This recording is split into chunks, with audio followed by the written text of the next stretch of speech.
A continuación nos acompaña el doctor Julián Miguel Aristizábal. Él es internista, cardiólogo, electrofisiólogo de la Unidad de Electrofisiología de la Clínica El Rosario, Clínica Las Américas, Clínica CES, Hospital San Vicente de Paúl en Medellín.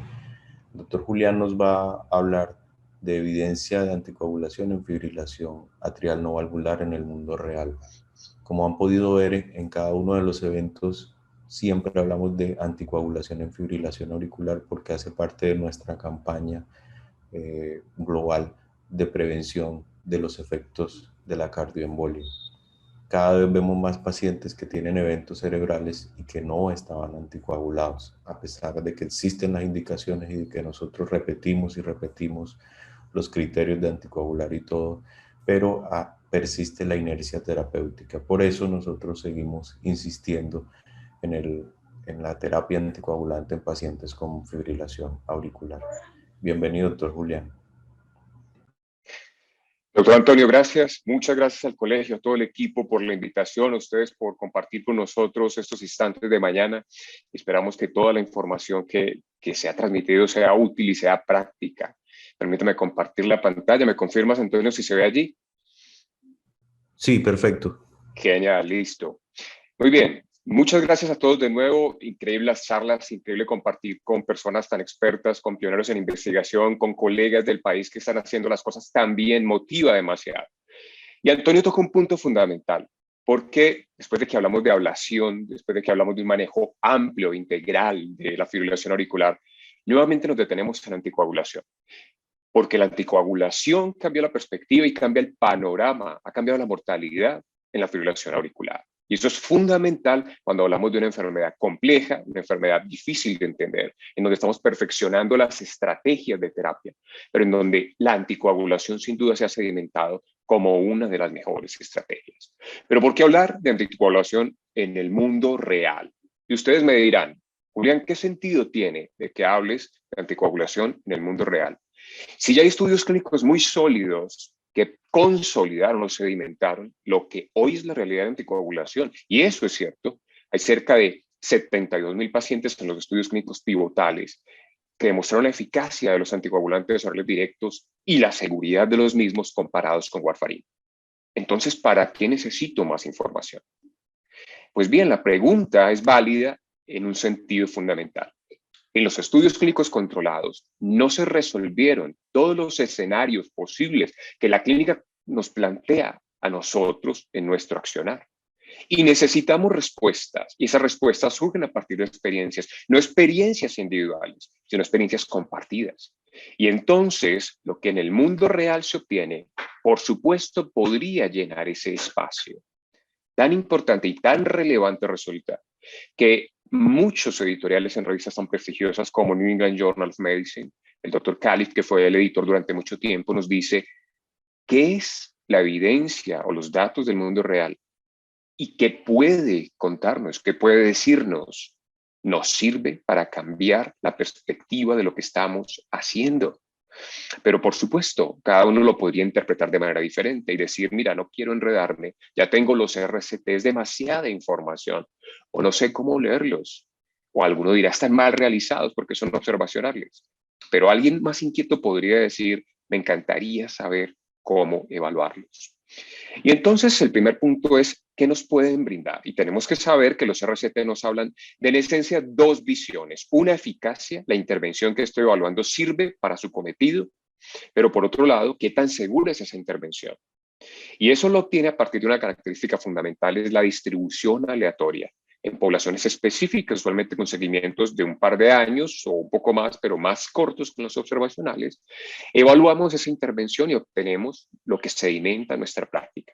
El gran beneficio de la distribución aleatoria es el minimizar los sesgos.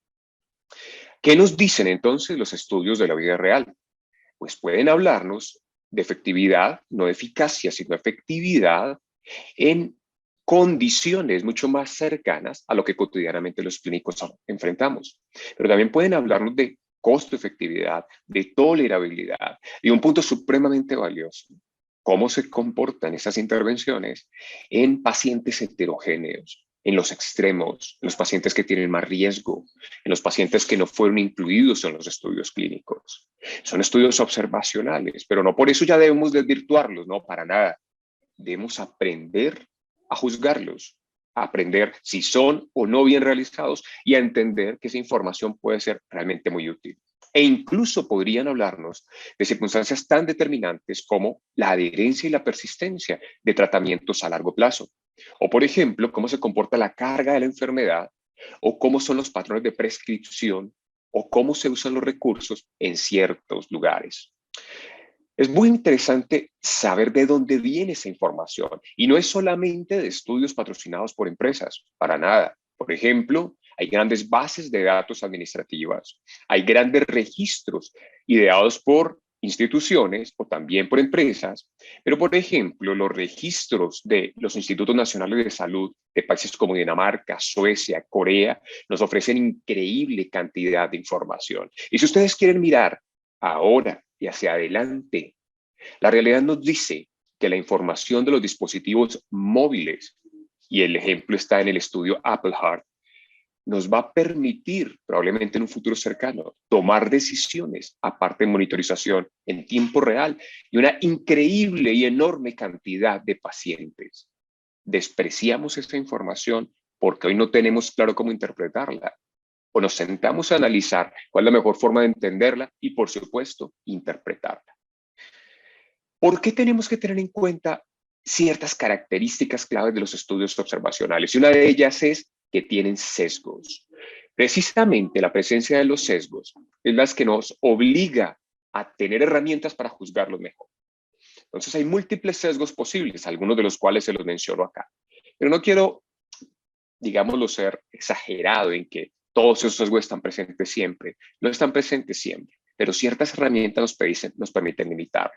Yo les propongo esta visión, una visión encadenada de la situación. Yo tengo un problema particular, por ejemplo, ¿qué hago en un paciente que tiene estadio 5 de enfermedad renal crónica en diálisis? Esta es mi pregunta.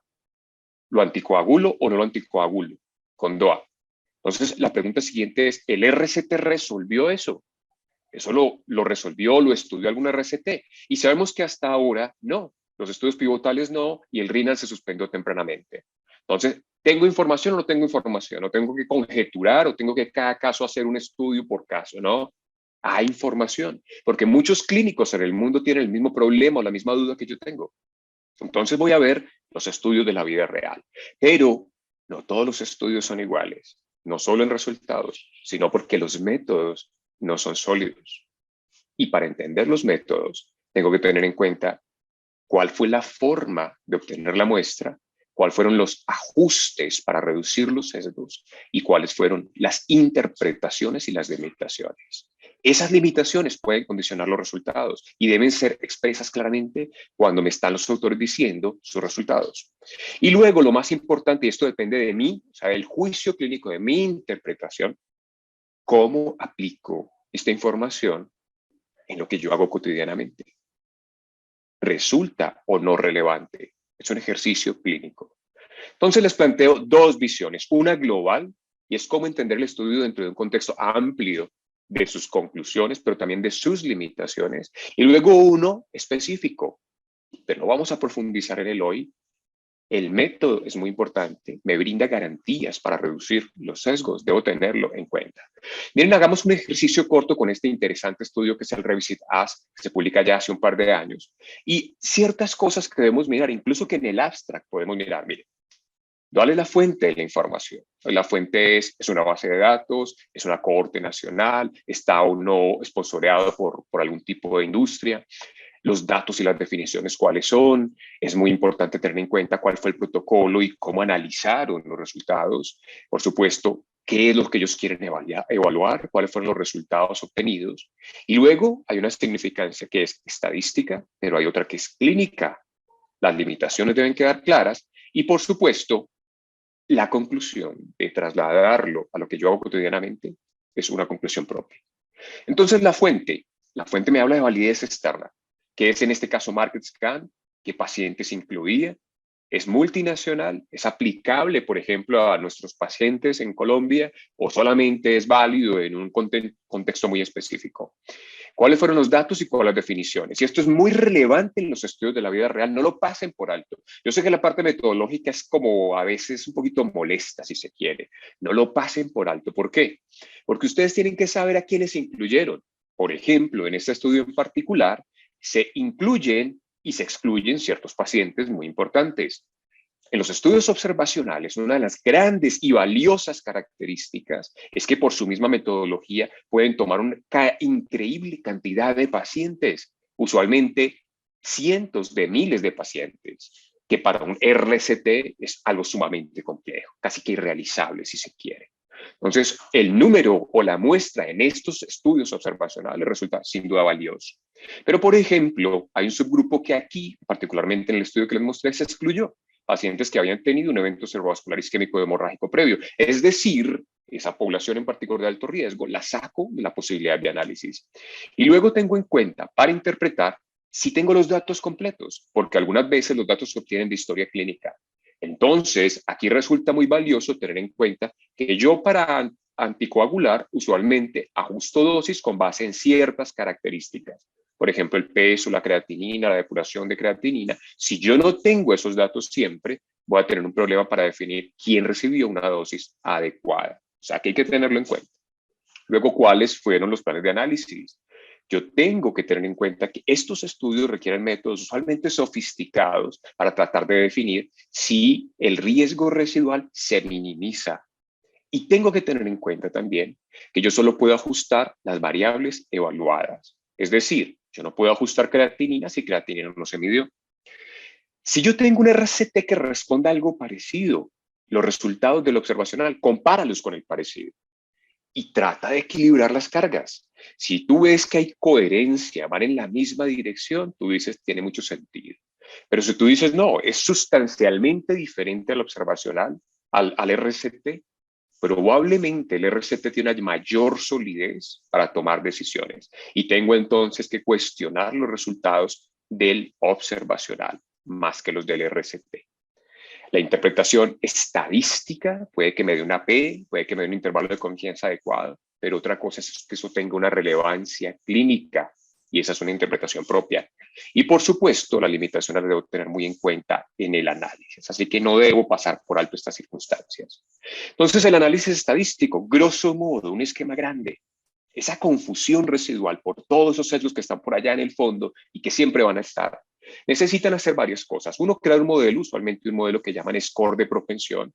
Luego, para reducir esa confusión, después de ese score de propensión se utilizan diversos métodos de ajuste, que algún otro día hablaremos de ello. Y luego evaluaremos la confusión residual con análisis de sensibilidad. En esencia, eso es lo que hacen múltiples estudios para resolver estas inquietudes. Todo esto que dije tiene sentido. Si esta gráfica no fuera así, probablemente no tendría sentido. Y esta gráfica nos dice, de un artículo publicado en JACC hace un año, los estudios observacionales en anticoagulación con DOAC en fibrilación auricular son coherentes con los estudios clínicos. Y ustedes se dan cuenta que coinciden en términos generales en la mayoría de escenarios. Eso es sumamente importante. Y eso le da virtud a lo que vamos a hablar a continuación. Nos dice, tiene sentido de que estemos hablando de esto y tiene sentido de que esa información sea aprovechable por nosotros. Algunas respuestas entonces, pongámoslo en práctica. Miren esto. Este dato es supremamente interesante, es de hace ya más o menos 3 años y medio. Es una revisión sistemática y metaanálisis del Dr. Gregory Lip, una persona que sabe demasiado en anticoagulación, que estuvo detrás del Chadbach y del Hasbler, por ejemplo.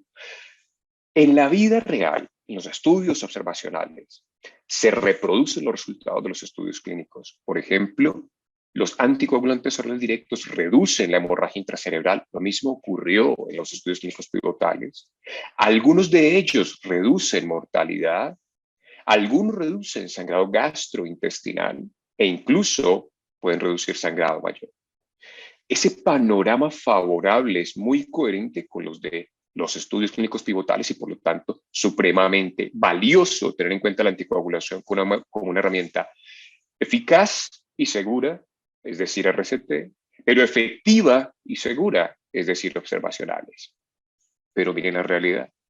Esos son datos del registro Garfield, también de la vida real, en América Latina, publicados hace 2 años, y nos hablan de alrededor de 4.000 y un tanto más de pacientes en varios países de nuestro continente, y nos dicen, lastimosamente, y pasa similar en el mundo, 1 de 3 pacientes que tiene indicación de anticoagulación por fibrilación auricular no está anticoagulado, con lo que tú quieras, con DOAC, con warfarina, pero no está anticoagulado. El problema es que eso se traslada en un aumento de 5 veces la mortalidad, de 50% el riesgo de accidente cerebrovascular. Estamos dejando pasar, habiendo alternativas válidas, útiles, estamos dejando pasar a los pacientes. Pero una buena noticia que también tiene que ver con datos de la vida real. El doctor Von Losser en Alemania nos dice, de 2001 a 2016, en 5 años, el aumento en la prescripción de anticoagulación, fundamentalmente a partir de DOAC, fue del 19%, y eso es muy bueno, pero se traducirá en algún tipo de desenlace clínico. Miren qué interesante. En este estudio en particular, y esta relación lineal no es de siempre, pero es gráficamente interesante aquí, aumentar 19% la prescripción de la anticoagulación en personas con indicación reduce 19% el riesgo de eventos cerebrovasculares isquémicos o embolismo y no aumenta de manera estadísticamente significativa los eventos de sangrado. Cuando tú utilizas en el paciente adecuado la dosis adecuada, tienes una alta eficacia y una muy alta seguridad. Otro punto muy valioso de los estudios de la vida real tiene que ver con la adherencia. Ustedes saben que estas terapias son crónicas, en esencia son para toda la vida.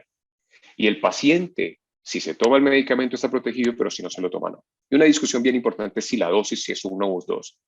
Cuando hablamos de adherencia y persistencia, es muy claro que están condicionados por factores que son muchos más que simplemente 1 o 2 dosis al día. Factores de la persona, factores del sistema, factores del entorno. Es bien importante tenerlo en cuenta.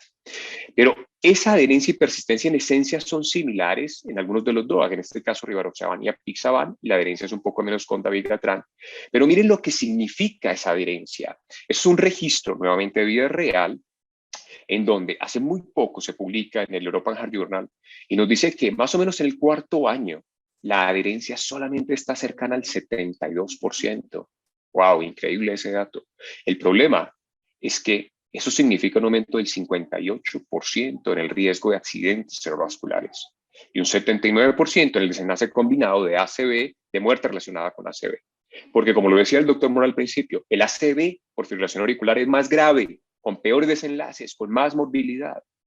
Entonces hay que insistir en nuestros pacientes y hay que estar atentos a que ese medicamento se siga tomando, hay que estimularlos, hay que motivarlos, hay que explicarles que necesitamos continuar con esa prescripción. Esto lo decía el doctor Gil, algo también supremamente interesante. Uno de los puntos que están en discusión ahora es cuánto es demasiada FA y sobre todo en el escenario subclínico, la fibrilación auricular subclínica, cuánto es demasiado. Pues bien, esto es bases de datos de Optum Electronic de Estados Unidos y nos dice que tal vez deberíamos reevaluar la forma de definir el riesgo. Es decir, deberíamos combinar un concepto como el CHAS-VASc con otro que es la carga.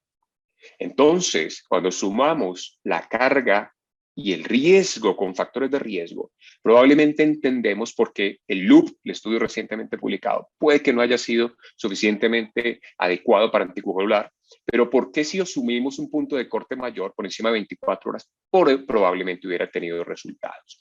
CHAS-VASc y Borden probablemente van a ser a futuro una forma de estratificar pacientes. Aristófanes fue un estudio muy importante, un estudio metodológicamente muy sólido con un increíble número de pacientes y nos muestra cómo los DOAC comparados con warfarina en cohortes que se hicieron con un propensity score, un pareamiento por un propensity score, tiene un resultado muy favorable en los DOAC con respecto a warfarina. Y cuando los comparan entre ellos, hay una favorabilidad en algunos de los conceptos a apixaban sobre rivaroxaban o dabigatran. Esto es del Garfield y es para resaltar un punto muy importante.